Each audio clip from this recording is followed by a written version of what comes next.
Une mission spéciale. Je n'ai pas peur de mon patron. Je suis terrorisé par lui.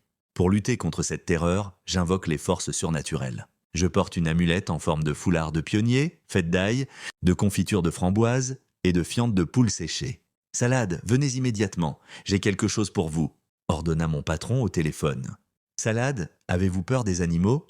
demanda-t-il lorsque je suis arrivé devant lui, avec un faux sourire en un temps record. « Non », répondis-je en pensant à ce grand chien noir qui m'avait obligé à déménager. « À partir de demain, je serai en congé, et vous aurez une mission spéciale à ce sujet, salade », m'annonça mon patron, ce qui me remplit de joie, car quand il est en congé, mes collègues et moi organisons des Olympiades. Mon épreuve préférée, cracher sur la photo du patron. « Voici cette boîte. » Il interrompit mes rêveries.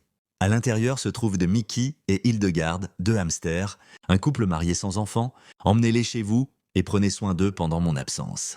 Donnez-leur de l'eau propre 2 fois et demi par jour, des graines de tournesol pour le petit déjeuner et le déjeuner, et un repas chaud pour le dîner. Pour éviter qu'ils ne s'ennuient, trouvez quelque chose à leur faire faire. Moi, je leur joue du théâtre de marionnettes.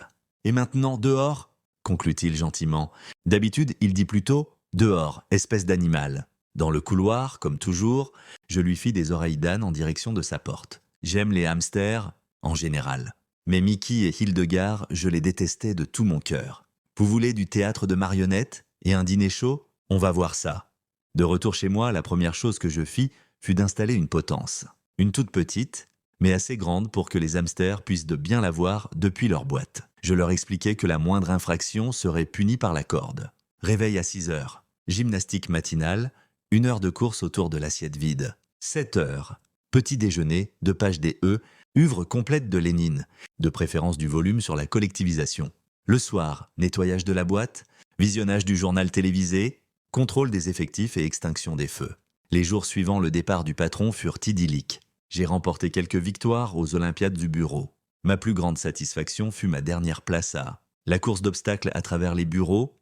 J'avais atterri dans les bras de ma collègue Isabelle.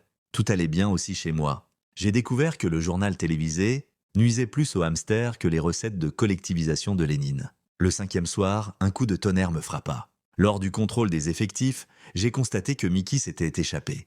Le régime et l'entraînement l'avaient tellement endurci qu'il avait réussi à sauter hors de la boîte. Mickey ne revint jamais. Le jour arriva où mon patron aussi revint. Il était reposé et de bonne humeur. « Ce n'est rien, salade », dit-il lorsque je lui annonçai la disparition de Mickey. « J'aimais Mickey, mais je vous aime aussi.